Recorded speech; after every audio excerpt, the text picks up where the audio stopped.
going to say this, and I'm doing it on the record so that you guys can know. When LDG is wrong tonight, I am going to rip him a new asshole for a month straight. He put me through this shit for a whole month, so when he is wrong, he is going to get ripped to shreds. LDG, do not take it personally. We are boys. We will always be boys, but I am going to rip this shit out of you for a month straight. Peace. So let's just go a brief shout out about what's going on tonight. All right, because I've not only have theories, but I have literal theories on every step of what's going to happen. Agatha. Okay, so it ended. You saw what happened. So we ended up with Agatha. It looks like she took control of Wanda. It also looks like she took control of Monica. Right, but when she opened up the doors on that last end credit scene, now everybody thinks because of the killing of the dog and the purple eyes and everything that she's been doing and blames, it's been Agatha all along, that Agatha is the bad person. She's the one that we're fighting. She's the bad girl. I am saying Agatha, and let me just change this real quick, is going to save us all. She is Team MCU right now. Okay? She is not here to harm us. Matter of fact, she is the reason why the Hex is here. Gotcha. She created all of WandaVision. She understands that Wanda screwed up, that she made a deal with the devil, literally, and that the objective of the devil and who the devil's working for is going to destroy not only the world, but the entire freaking multiverse. So she set up this plan so specifically to separate Wanda by putting her in this hex so she can figure out what's going on and figure out how to get rid of the big bad. Okay. She's not mind controlling Wanda. I think that blue mist, that the purple eyes, is that she knows that she's being controlled secretly in the back of her subconscious. You got either Nightmare or Mephisto. I'm betting it's Mephisto, whatever. That she needs to have a private conversation because Wanda doesn't know anything right now. Wanda says she doesn't know anything right now. Now, I'm going to go ahead and say and put it on the line. By the way, anything that I say with my theories, guys, it's my theories. I'm going to make it sound like that's the way it is, but just know that this is my theory, okay? I'm just not going to bore you and say my theory after everything. She doesn't know what's going on, okay? And she's been mind wiped and put into this bubble, and things are going on. She had kids, all this stuff. Agatha sees this. We know in the comics that Agatha Harkness becomes Scarlet Witch's mentor. I think this is the story of how that happened. She is going to become Wanda's mentor. She wanted to have a private conversation with her because she already knows that the big bad has already come out and we've already seen it. But because we're watching the WandaVision show, those parts were edited out. Episode 1, Episode 3, Episode 5, 6, and 7. We have had cutouts that are complete things have been happening, but we see something else happening. So now that the game is ripe and the kids are grown up and the table is set, the pieces are placed, it's time to play game. She lured her downstairs to cast a spell on her so she can sit her down on this episode and say, listen, lady, you don't know me. We just met. This is what's going on. And she's going to show her WandaVision, but she's going to show her the unedited version. And that's what we're going to get. We're going to get the unedited version of WandaVision. We're going to see in episode 1, and I go far into detail about that choking scene in episode 1, how that was the first iterance of Mephisto or Nightmare. I'm just going to keep saying Mephisto, though, because that's who I think it is. Where the pineapple, she gives the pineapple. Remember the pineapple? It's in this picture right up here. Mm-hmm. She gives the pineapple. Now, that irked in my mind, that pineapple, for a while, because she goes, this is for the upside down cake you're making. Well, guess what? Wanda wasn't making an upside down cake. That wasn't in the list of things the neighbor brought over for the 4-course meal. She wasn't making one.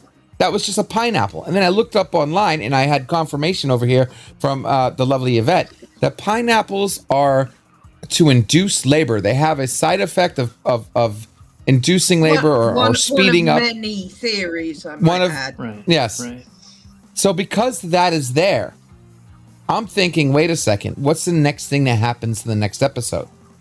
We see a rapid progression of the babies. Now, we thought she got pregnant like snap of the fingers and she was already like 9 months pregnant. But what if she was pregnant before the Hex, before WandaVision?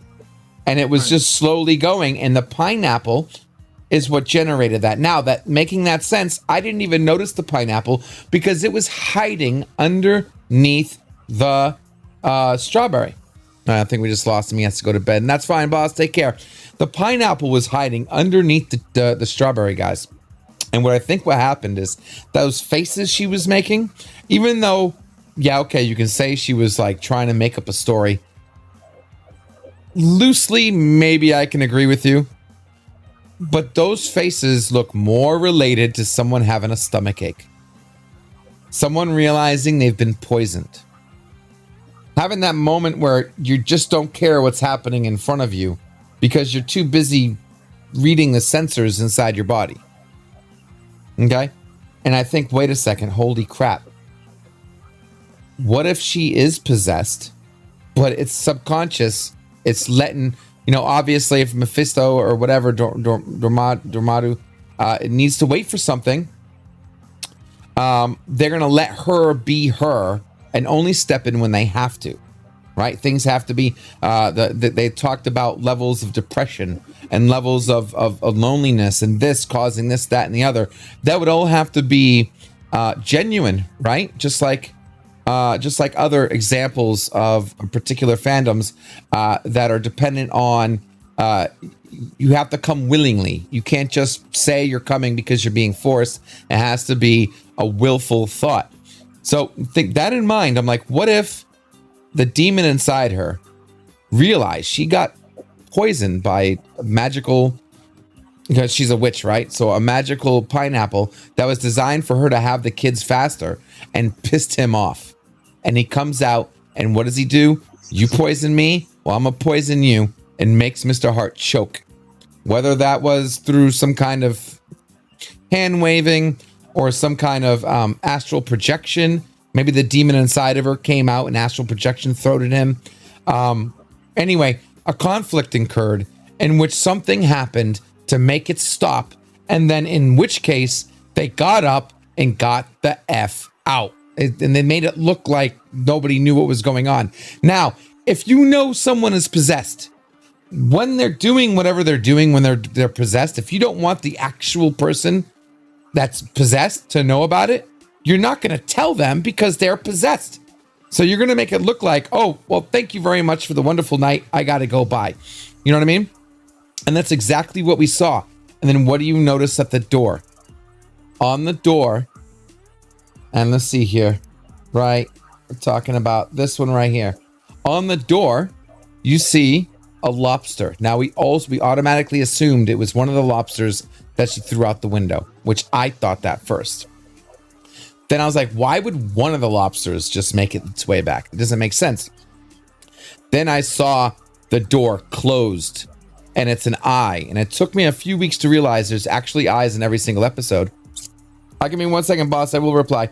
The eye could be a seal, could be a seal, and it sealed the essence of Mephisto, whoever the demon was, at the door, pulling them from him, saving Mr. Hart from choking, pulling them out, and they got the hell out of there. And then what's her name makes fun of the guy and says, "Oh, nice doorknob, knock, knock, knock," which now I realize she was taunting him because they knew when they walked out that door what happened. The only people who didn't know what happened was Vision and Wanda. And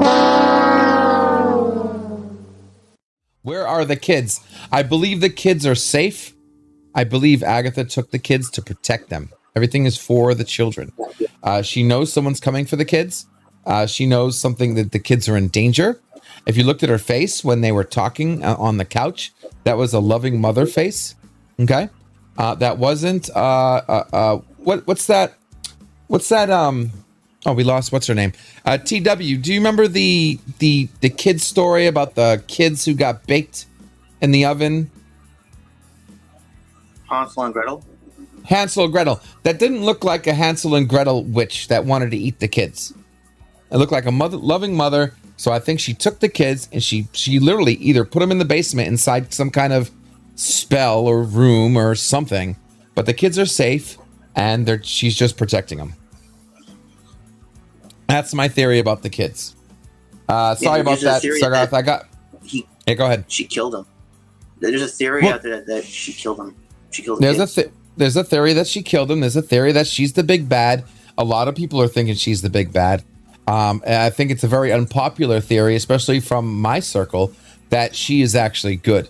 And this is what's riding. The very first crossroad that we have to look at tonight is what is the first thing that happens in the episode. Does she have a private conversation with her, or is Wanda fucked?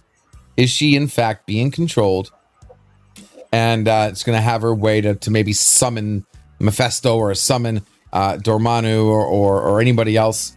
The big and bag, the big bad.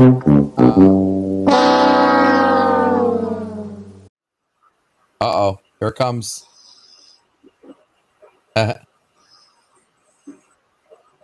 Trying to read her mind.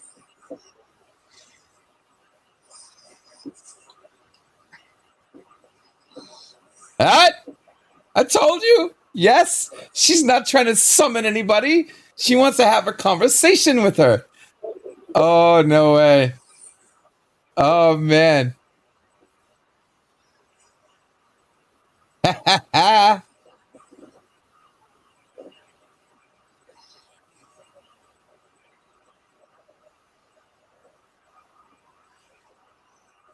She wanted to have a private conversation with her. Anzo is kicking himself in the ass right now. Oh, Anzo. Oh, poor Anzo. I know. There's still more. I know.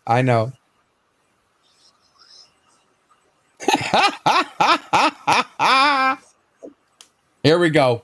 The real reruns. She's okay. That's part of it.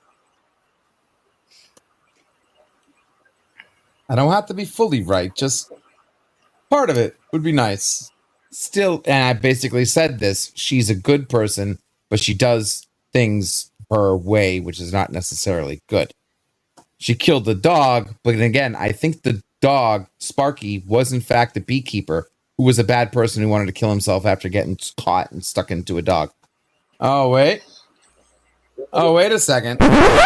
It was at this moment that Nathan knew. He fucked up. Okay, hold up. Uh-oh, this is getting scary.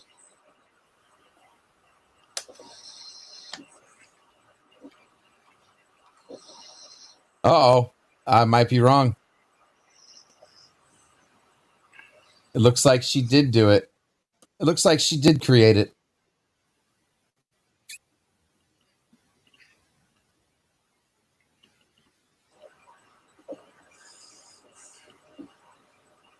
Wow. Look at that. Wow. She created it all. This makes no sense. That is not going to go well. That's not going to go well at all.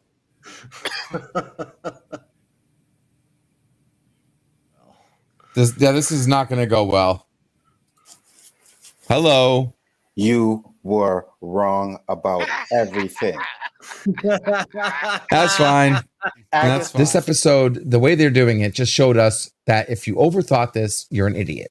That's basically what today's episode was. If you overthought this plot, you're a moron. And I'm sorry, because I'm calling myself a moron right now, okay? I'm not making fun of anybody in the chat, man.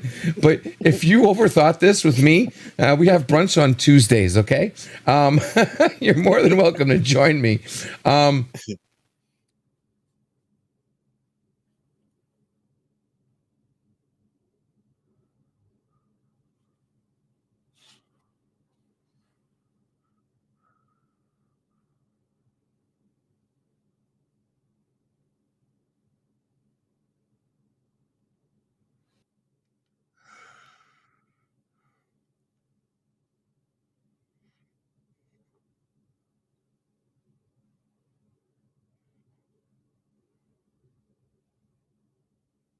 Scarlet.